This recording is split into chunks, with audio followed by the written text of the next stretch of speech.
Space is the place.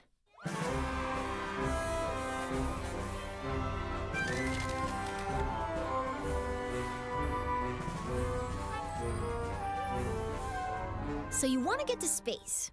Have you tried rockets? Rockets use fuel and engines to create thrust, which propels them forward. When a fuel tank is empty, it is dropped to stay as lightweight as possible, allowing the rocket to go even faster. These tanks, as well as other expendable parts of a rocket, are called stages. Different stages do different things. Often the first stage is very powerful, with just enough fuel to get the vehicle through the atmosphere. The second stage usually has a low-thrust engine that, while not as powerful, is more fuel efficient. After dropping the heavier first stage and leaving the atmosphere, the second stage engine pushes the much lighter second stage to orbital speed.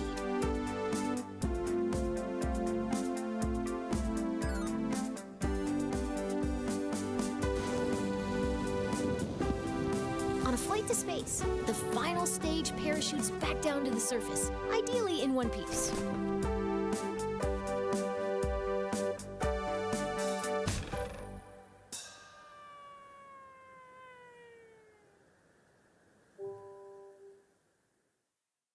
Welcome to the launch pad. As you embark on your journey into rocketry, it's important to get all the crashing out of your system here in the simulator. It really cuts down on the awkward phone calls.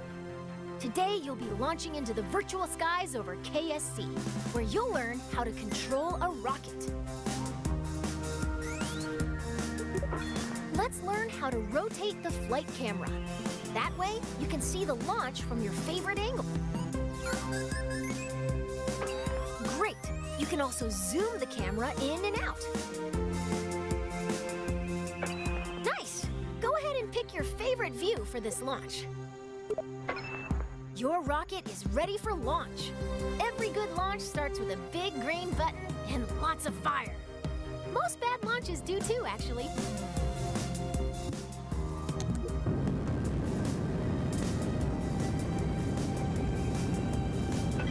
Looking good! Ascend to 1,000 meters, and then we'll learn some controls.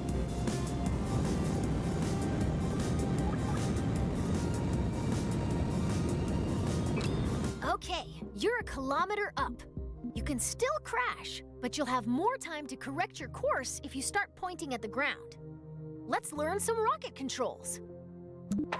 When flying a rocket or a plane, we have specific terms for moving. Pitch tilts your rocket's nose up and down.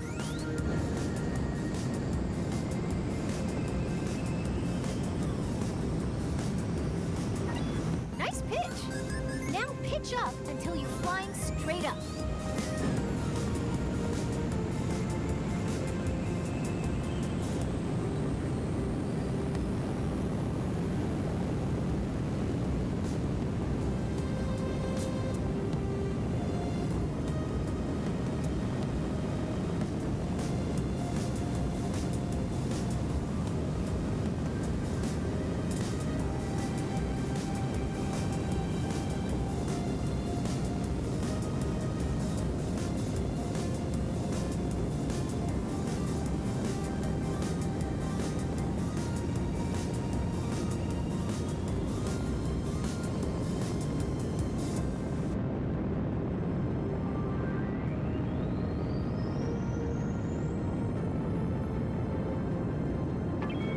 Let's move on.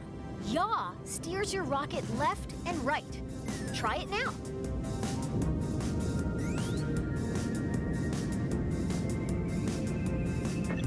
Now yaw to the left to straighten up. Excellent. Now for the final control. Roll rotates your rocket clockwise and counterclockwise. Try it now. That's the basics of rocket flight. Feel free to experiment with the controls. We can move on when you're ready.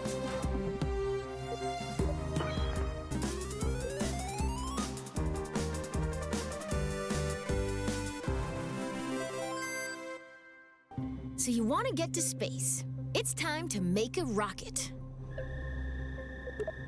A simple rocket requires 4 crucial components: a command module, fuel tank, engine, and parachute. Let's start by learning how to add a command module. A command module allows us to control our vessel. As long as there is at least one command module on board, our rocket will be operational. This rocket will use a command pod, which can be manned by a Kerbal and is located in the pods category. Or multiple Kerbals. It all depends on the crew capacity of the part. For this lesson, we're going to make a small rocket, so we need a small command pod. Let's add this one. Great! It doesn't look like much, but it's a promising start.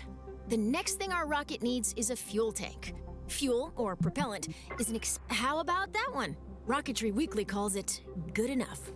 How exciting. Notice the part is once again attached to your cursor.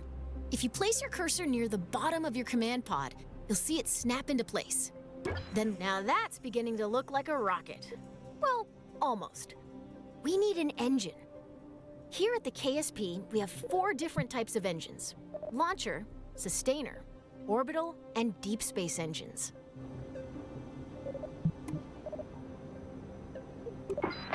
Now let's add the sustainer engine to the fuel tank. Excellent! Our rocket is looking pretty great. We just need one final touch. As is, our rocket can absolutely take flight, but if we want our pilot to survive the landing, we need to attach a parachute to the top of their command pod. Our one Kerbal rocket doesn't weigh much, so now all we need to do is put it on top. Congratulations! You've just built a rocket. Are you sure you haven't done this before? As you start to build rockets, you'll want to see your designs from other angles. Let's learn how to manipulate the camera inside the vehicle assembly building. First, let's rotate the camera. Nice! Now let's zoom the camera in. Great! Now let's pan the camera up and down. You can also focus your camera at a specific part. If you want to view your rocket from the top, front, or sides, switch to blueprint mode. If you ever get lost in the VAB, you can always reset the camera. Nice! Now you can get at those hard-to-reach parts of your rocket.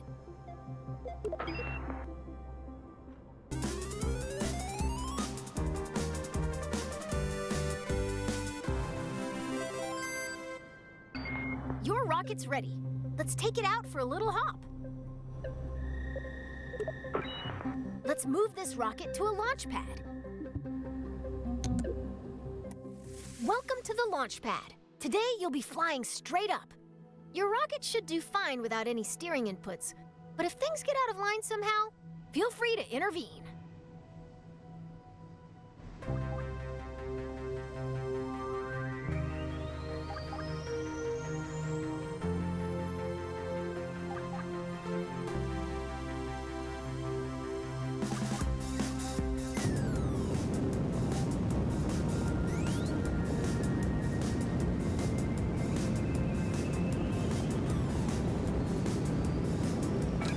You've cleared the launch tower and your flight is underway. Let's learn about staging. Rockets are constructed in sections called stages. Each stage is designed for a different part of a mission. When a stage completes its job, it's dropped to shed weight. On your right, you'll find the staging stack. It displays all of the functions contained in each stage. Every time you select the Go button, you'll activate a new stage, starting from the bottom of the stack. Each stage's fuel supply is shown on a bar next to the stage. Your active stage, Stage 1, still has a little fuel in it. When it goes dry, you'll drop that stage by selecting Go.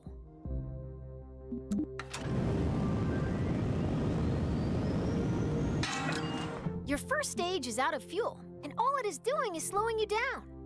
To drop that weight, you're going to activate your next stage. That will activate a decoupler, which will drop your empty stage.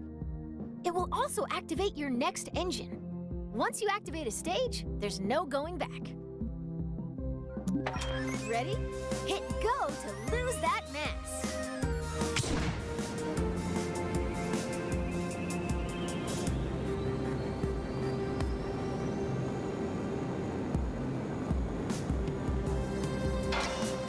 Congratulations! You're nearly to space, and your next set of fuel tanks are empty.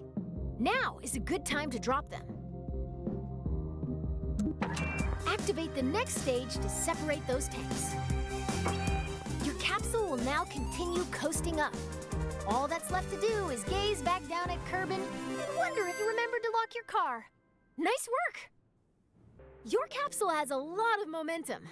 If you're curious how high up you are, take a look at your altimeter. You're so high that you can see the curve of the horizon.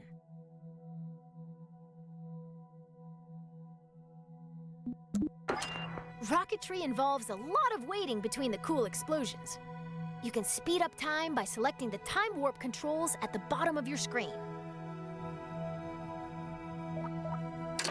Check out your altimeter. See how quickly those numbers are rising? Let's ride the rest of the way up and fast forward.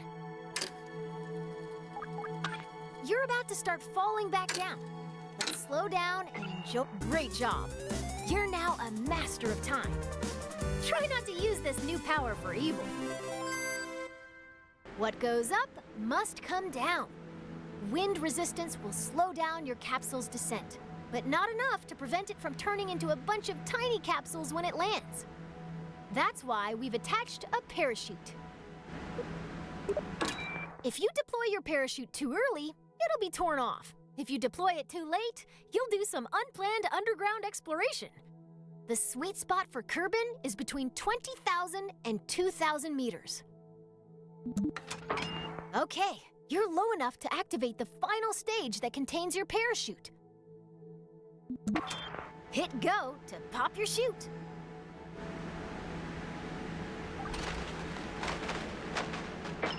Nice work! The parachute will trail your capsule for a bit without fully opening.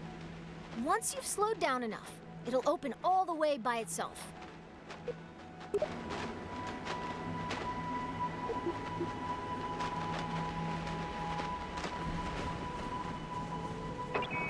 Your parachute is now fully deployed and slowing the capsule to a safe velocity. Congratulations! If this were real, you'd find celebratory snacks in the VAB kitchen.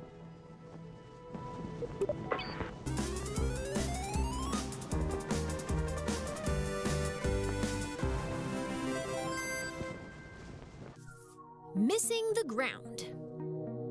If you want to visit space for more than a couple of minutes, you'll need to get to orbit. An object is in orbit when it's moving sideways so quickly that even as gravity causes it to fall, it keeps missing the ground. As long as that object isn't slowed down by anything, it follows the same path every time it goes around the body it's orbiting, forever. If that object is a Kerbal, it is recommended that they bring lots of snacks. So since your goal is to move horizontally at a high speed, why not launch sideways? On Kerbin, the atmosphere is like a thick soup. You waste a lot of fuel trying to fly through it horizontally. By launching vertically, you cut through the thickest part of the atmosphere as quick as possible.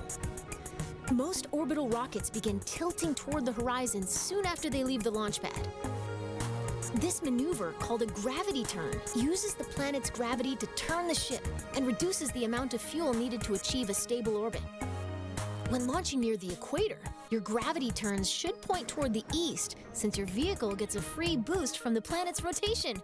Thanks, planet! Once a vehicle is moving quickly enough that its arc will take it above the atmosphere, it shuts down its engines and coasts to space.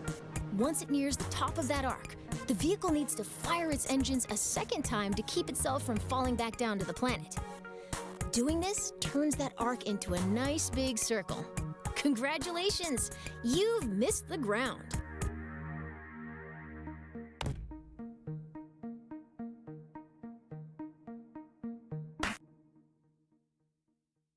When you're making a rocket, it's often easiest to work top to bottom, tailoring each stage to carry the weight of everything above it. To give you a head start, I've already placed an upper stage, perfect for maneuvering in the vacuum of space. It could use another, more powerful stage to push it up to space from Kerbin's surface. Let's turn this vehicle into a multi-stage rocket. Anytime we intend to drop an empty stage after using all of its fuel, We connect it to the stage above it using a decoupler. A decoupler contains explosive bolts that, when activated by a staging action, eject the attached stage away from the rest of the vehicle.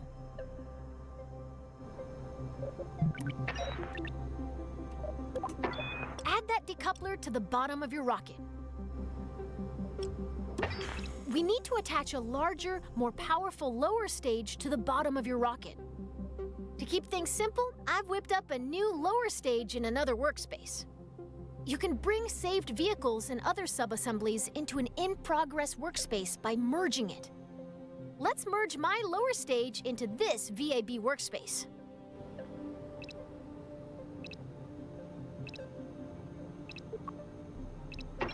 Out in the real world, this list would show all of your saved workspaces. Here in the simulator, I'm only showing you the lower stage you need to merge.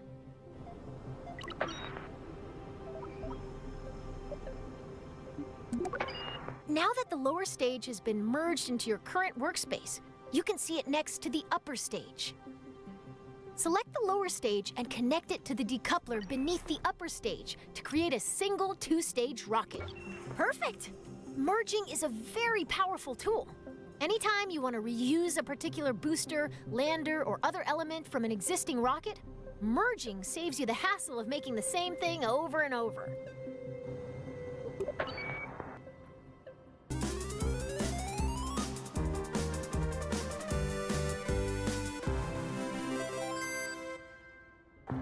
Space rockets sometimes need an extra boost. In a rare case of rocket scientists naming something well, these additional rocket engines are called boosters. Boosters are attached to the sides of a vehicle to keep them out of the way of the main engines. Solid fuel rockets make great boosters. They produce a very high thrust for a short time. Let's attach some boosters to the sides of your vehicle. We'll start by attaching 4 radial decouplers that will eject the spent boosters when they're empty. To make sure that these decouplers are evenly spaced and aligned with one another, you'll be using the symmetry tool.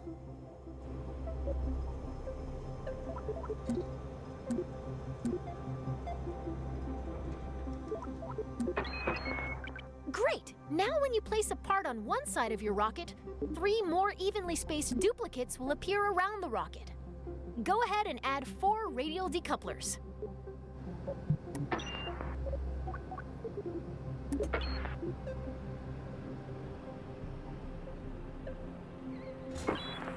Perfect! Now you've got 4 radial decouplers exactly where they need to be. Let's attach those solid fuel boosters.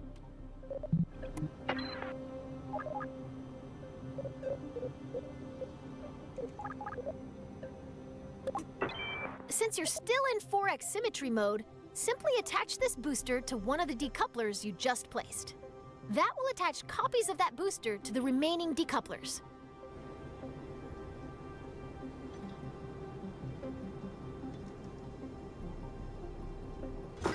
Great job! You've finished your orbital rocket. You can symmetrically place up to 8 parts at once, a feat that could until now only be achieved by certain sea creatures.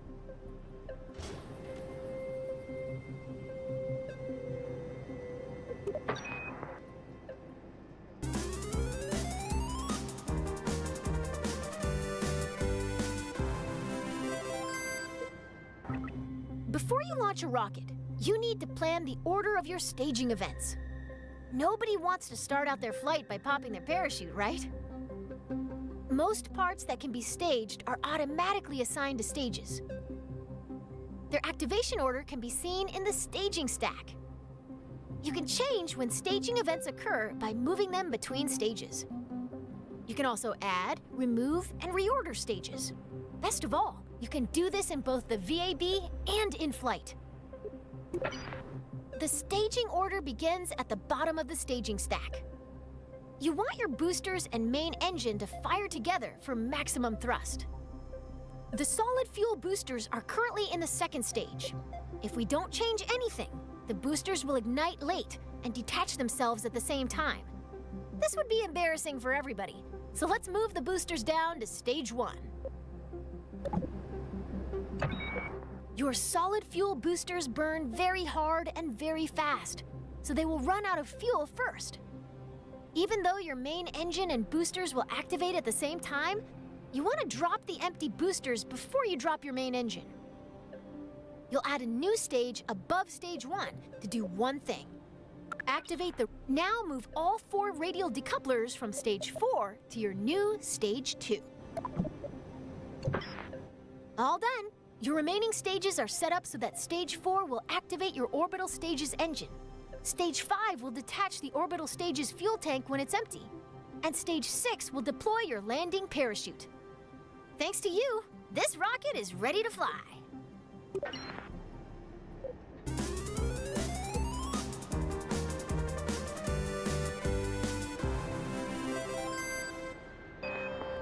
All right, we're ready to light this candle. In this flight, you're going all the way to orbit. I'll walk you through the process of launching, executing a gravity turn to get moving sideways, coasting to orbital altitude, and doing a final burn at the top of your arc to establish a stable orbit. Before we begin, let's talk about the Navball. The Navball shows your vehicle's orientation relative to the horizon. The blue half of the ball represents the sky, and the brown half represents the ground. The level indicator at the center shows your vehicle's orientation. When you turn, the ball turns. When you roll, the ball rolls. Assuming you want your rocket pointed at the sky, you'll want to see lots of blue on the Navball. If you get confused, remember this rhyme. If the Navball's brown, you're going down.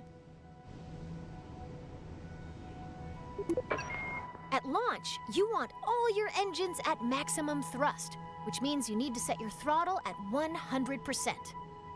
Your solid fuel boosters are way ahead of you on this. They have no setting other than full throttle, and they can't be shut off once they're lit.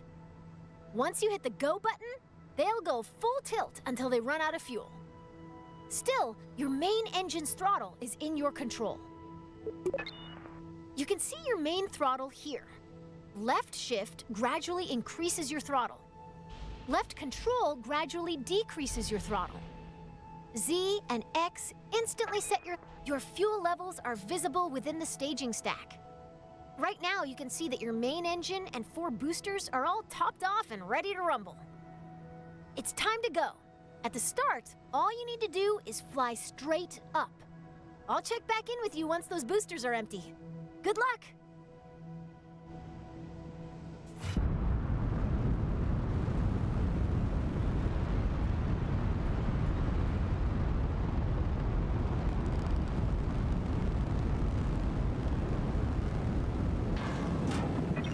All right, the solid fuel boosters are empty. Let's drop them. It's time to start your gravity turn. A gravity turn uses the pull of the planet's gravity to help bend your vertical ascent into a horizontal arc. It's the first step to entering orbit. For our first flight to orbit, we're going to start our gravity turn up to where the air is thin, at an altitude of around 10,000 meters. To show you where to aim your rocket, I've placed a target marker on your Navball.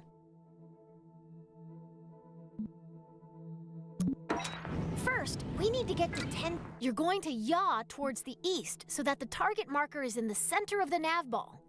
Your vessel and Navball should look like this example video if you're performing the gravity turn correctly.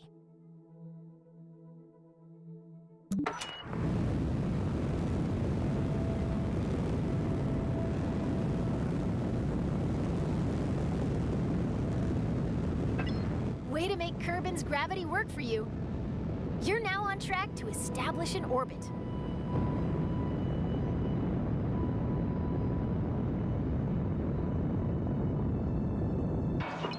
Your current stage's fuel is empty. Let's drop it and activate your deep space engine. Great job! Your rocket is on its way to orbit. As you gain experience, you can make your gravity turns more efficient by starting to tilt your rockets soon after liftoff. Adjusting course with a series of small corrections instead of one big one will leave you with a lot more fuel when you get to orbit. Turning immediately after launch requires a very stable rocket, so if you ever have trouble keeping the pointy end up, you can try the simplified wait and turn method we use today.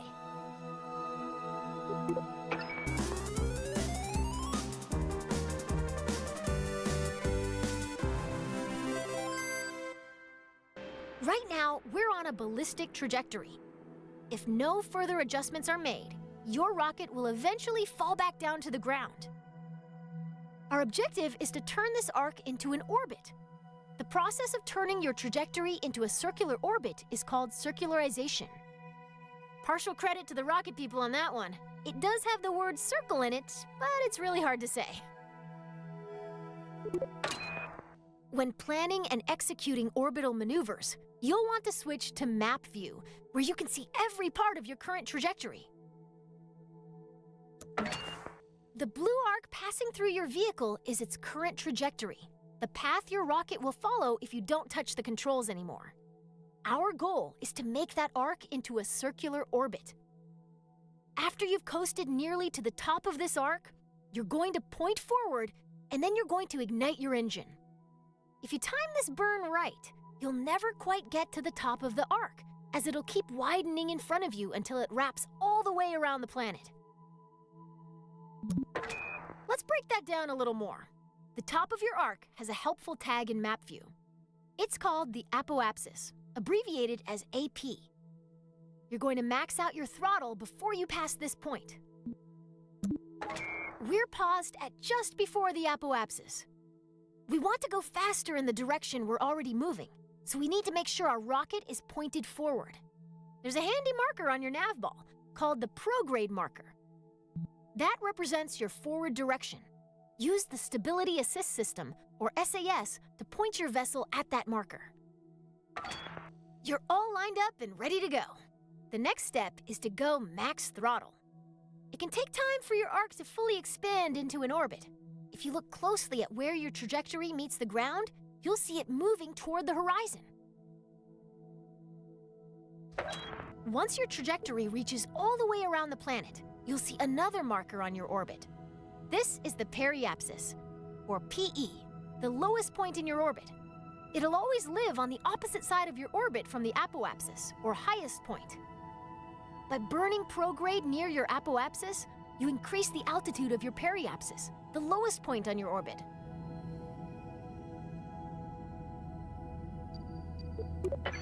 Here's the most important thing to remember about setting up an orbit above an atmosphere. Your periapsis must be higher than the atmosphere, or your rocket will start to slow down every time it dips into the upper atmosphere. On Kerbin, that means every part of your orbit must be higher than 70 kilometers. Keep your eye on your trajectory for now. Okay, your orbit is fully out of the atmosphere. Cut the throttle. You did it! You're in orbit! This is when I'd usually tell you to look under your seat in the simulator, where you'd find a delicious celebratory treat. Sadly, since the vending machine in the astrodynamics lab broke down, it has gotten very difficult to hide snacks anywhere at KSC. Feel free to take a moment to admire your first orbit. In a way, you've given yourself a mind snack, which is way better than the edible kind anyway. Right? Right?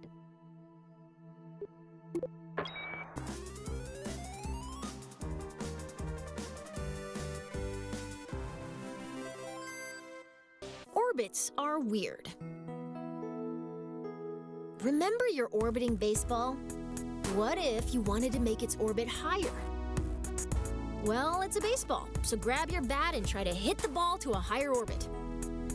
Your first thought might be to try to deflect the ball upwards. Unfortunately, hitting the ball upward bends its orbit so that it hits the ground before it can return to you. What you need to do is hit the ball in the direction it's already moving, adding to its already high velocity. Now that you've sped the ball up, why isn't it flying any higher? It just keeps whizzing by at the same height it always did. After all, I said that making it go faster would make it go higher. What gives? The ball is actually going higher, but it's going higher on the opposite side of the planet from where you're standing. You've raised its orbit, and you've learned the first lesson of orbital maneuvering. Your actions affect the opposite side of your orbit. Weird, huh? So your ball is moving faster, but it's still passing you at the same height. How do you get its orbit higher on this side of the planet? Now that you know how changes in velocity affect the other side of your orbit, you've got all you need. By adding velocity to the ball at the highest point in its orbit, you raise the lowest point in its orbit and make it circular again.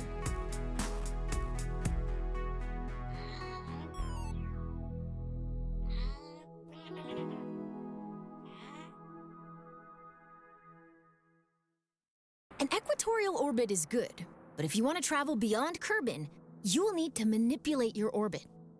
Let's start with something simple, expanding an orbit. We do that by increasing the value of our apoapsis. Let's get a good view.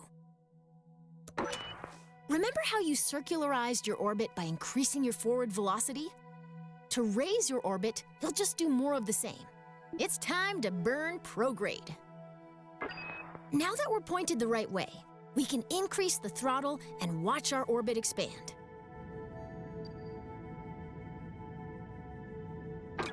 Ooh, cut the throttle. If you overdo it, you'll... Nice! That maneuver raised our orbit on the other side of Kerbin, so we will enter high orbit there. Waiting to reach a specific point can be as eventful as watching the neon stripes on your rover dry. The paint job will be worth it, but isn't it better to rush to the end? Skip ahead to the good stuff using a time warp. Like I said earlier, the highest point of our orbit is called the apoapsis. The lowest point of our orbit is known as the periapsis. By default, your camera is focused on your vessel, so if you can't see either of these points, adjust your camera. Scroll the middle mouse wheel to zoom in and out.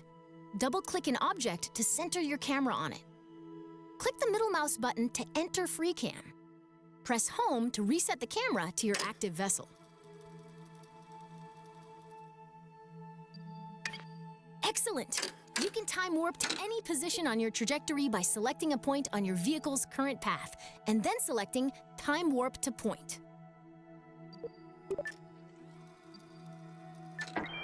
Now you're way up in the sky, so high that if you circularize your orbit now, you'll be in high orbit. Wow, the black starry void looks so small from here.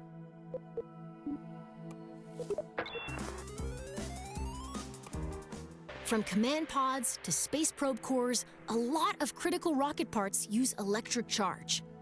You'll want to design your rocket so it can generate and store EC. Most rocket engines generate electric charge while active, but we'll still need a way to keep our batteries full while coasting between maneuvers. Solar panels convert Kerbal's light into EC for our rockets. Small solar panels can just be placed, but large solar panels are delicate and must only be deployed once we're out of the atmosphere. I've equipped this rocket with 2 deployable solar panels. Here's a hand crank. Get to work. Just kidding. There's a handy button that opens all of them with a single click. Give it a try.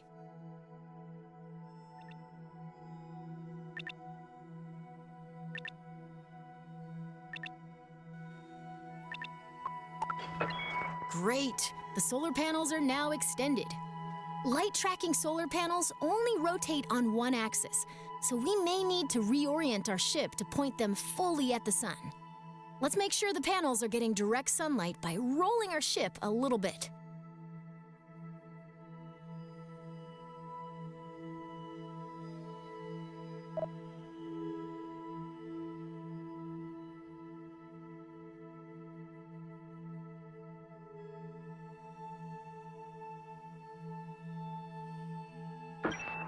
Excellent. The solar panels are soaking up all of those sweet photons and giving our rocket some much-needed EC.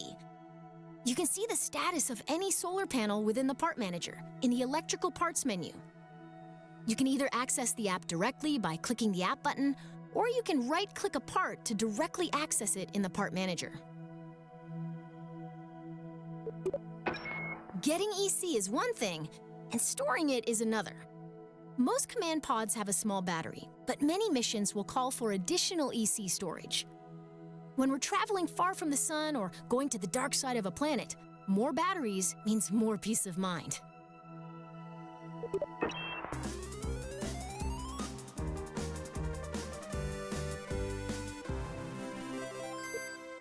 At some point, the crew will run out of snacks. Did you know a Kerbal is 99.9% more likely to crash when hungry? That's when it's time to head back down to Kerbin, a planet known for its plentiful snack options.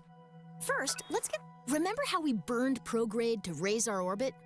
To lower our orbit, we burn in the opposite direction, retrograde. SAS can really help us out here, so let's turn that on. Now, flip retrograde, the opposite direction to our rocket's movement. When we get into position to fire our engine backwards, we'll slow down. All right, the rocket is aligned to retrograde. Increase the throttle and burn until our trajectory is just past the atmosphere. As we decelerate, watch what's happening to our periapsis. Once it enters the atmosphere, this rocket is on a path back to the ground. Don't ease off the throttle yet, though. We're going to keep burning until our trajectory intercepts the ground. This should give us a good idea that now that we're on a collision course with Kerbin, we need to turn that collision into something more survivable. This process of crashing without dying is called landing.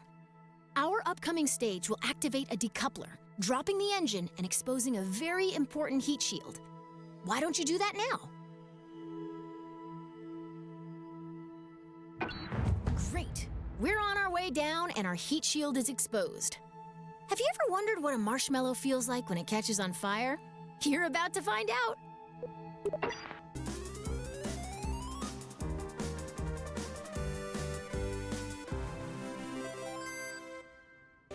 Orbital transfers. As you know, the faster you go, the higher your orbit gets. If you get moving fast enough, your orbit may cross the orbit of some other object, like a moon or a planet. The closest celestial body to Kerbin is the Mun. If you're looking for somewhere else to fly a rocket, the Mun is a good choice. The real trick to getting there is timing your departure so that the Mun captures your vehicle at its highest point. If you mistime your departure, you may miss the Mun entirely, which creates a lot of paperwork. Let's assume you've left at the right time and the Mun is there to meet you. As your vessel approaches the Mun, it enters a zone in which the Mun's gravitational influence on your orbit is stronger than Kerbin's. This zone is called the Mun's sphere of influence. You've had to go very quickly to escape Kerbin's gravity, much too fast for the Mun's low gravity to capture you. If you don't slow down, your vehicle will speed past the Mun and be flung farther into space. Remember what I said about paperwork? Once you're in the Mun's gravity well, the best way to slow down is to fire your engines backwards until your trajectory becomes a nice, stable orbit. Now you're a moon of the Mun! Ha! Our rocket is in orbit over Kerbin and ready to fly. The mission today is to, drumroll please, intercept and orbit the Mun. To be captured by the Mun's gravity, our vessel must cross into the Mun's sphere of influence, or SOI, the zone in which its gravity is stronger than any other celestial body around it. We're going to create a maneuver plan to figure out when and how long we need to fire our engines to intercept the Mun. Great! Now here's a new trick. We can select any object as a target in map view. Targeting gives us useful information and enables new tools. Once we've targeted a celestial body or other object in space, our maneuver will provide closest pass and plane angle information. This can be very helpful for meeting up with someone or something in space. Right now, our camera is following our vessel as it orbits Kerbin. Let's adjust our camera until we can see the Mun. Then, right-click to target it. We want to place this maneuver plan with two things in mind. First, the Mun is in motion. We can't aim our spacecraft where the Mun is right now. Instead, we have to aim where the Mun will be after our vehicle has coasted all the way from Kerbin. Second, remember how increasing velocity raises the opposite side of our orbit? Since we're placing this maneuver plan where we intend to start our burn, we should place it on the opposite side of Kerbin from where we intend to intercept the Mun. Placing a maneuver plan usually involves making a best guess, and then fiddling with the maneuver until you get an intercept. Fortunately, you've got a crack navigator with you today. By my calculations, we'll want to put our maneuver here. Excellent! We've just created a maneuver plan.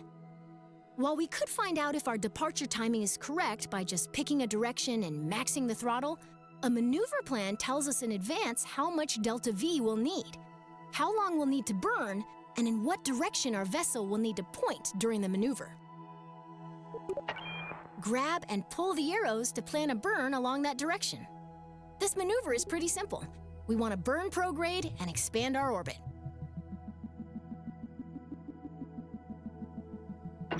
Nice! That maneuver event towards the end of your trajectory is exactly what we're looking for. It tells that if we execute this plan, we'll intercept the Mun.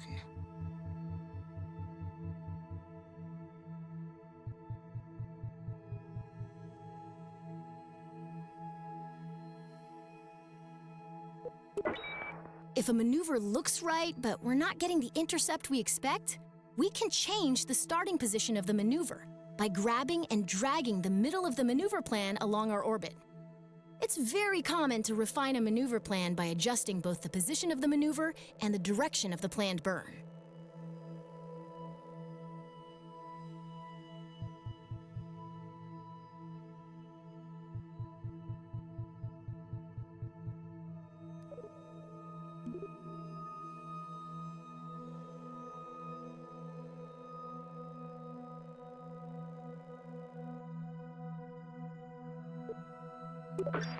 If we don't want to maneuver at all, we can delete the plan, either by right-clicking the gizmo and selecting delete, or through the burn timer. Maneuvers are invaluable when leaving Kerbin. Feel free to come back and practice anytime. We've got a maneuver plan that intercepts the Mun. Now we just need to execute that maneuver and fly to the Mun ourselves. Whenever we have a maneuver plan, a burn timer will appear. The timer shows you how much time is left until we need to execute the maneuver. I've paused the simulation for a moment, so this number won't count down quite yet. The timer also tells us how long we'll need to burn our engines at 100% throttle in order to complete the maneuver. Now let's take a look at the Navball. A new marker has joined our old prograde and retrograde markers. This is called a maneuver marker, and it shows us the orientation of our planned maneuver. We'll want to make sure that this marker is in the center of our Navball during our maneuver burn. Luckily, we can aim at this maneuver marker by selecting the maneuver button on your SAS controls. Now your vehicle is properly oriented, and through the magic of SAS and more math than I'd like to admit, our vessel is properly oriented. We're still far from our planned burn, so let's speed things up. While we could rely on our reflexes to time warp at the perfect moment, a less stressful alternative is warping to a specific point in our orbit. See this button? Select it to warp automatically to the moment before our maneuver begins. Departure burn, here we come.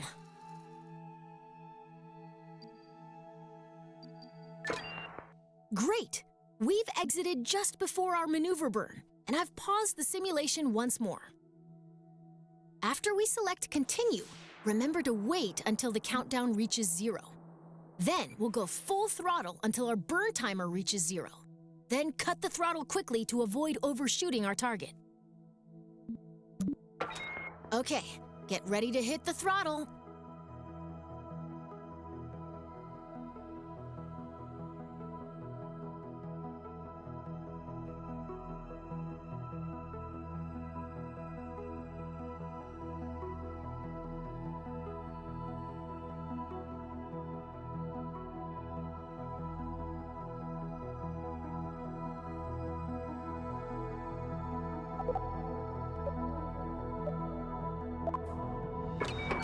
Watch the burn timer.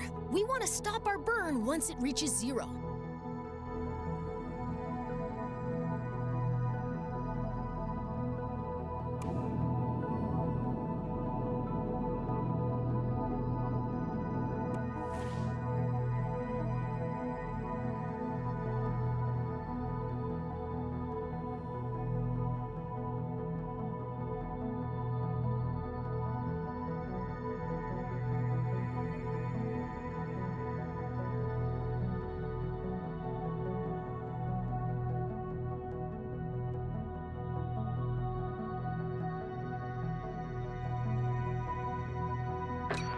Everything's looking great.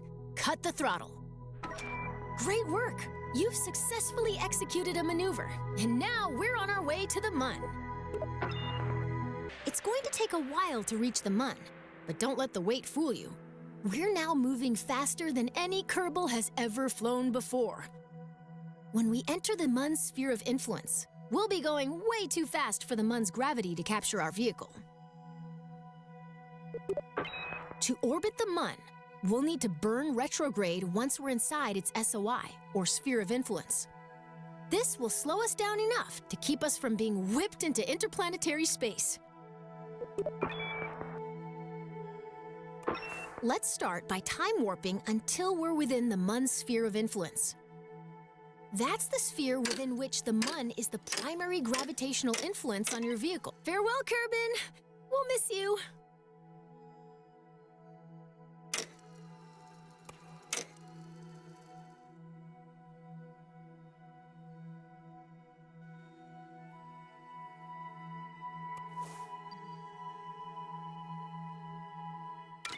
Welcome to the Mun's sphere of influence. Let's slow. Did you notice that we've got a periapsis above the Mun, but no apoapsis? That's because we're going too fast to complete an orbit before sailing past the Mun. Don't worry, we have time to adjust. Our objective is to slow down enough so that both apoapsis and periapsis are within the Mun's sphere of influence. Remember the rule of orbital opposites. Because we want to lower your apoapsis, we'll need to place our maneuver plan at the periapsis. Let's get started. In order to reduce our apoapsis, we need to slow down by burning backwards, or retrograde. This is a little like deorbiting over Kerbin, but we're going to stop burning before our trajectory meets Mun dust. Maneuver plan set. Next up, let's make sure we're pointed where we need to be. If the maneuver is right and we're pointed in the right direction, now we need to time warp to the right position. And we're on our way.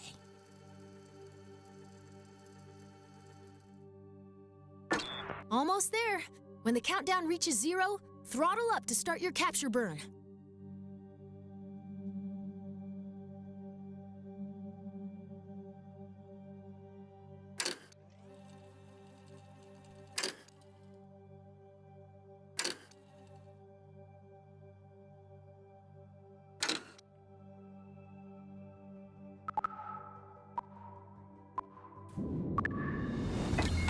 Keep burning until the burn timer reaches 0. Shut the engines now. Fantastic. That was some fancy flying. Looks to me like you're about ready to try this for real.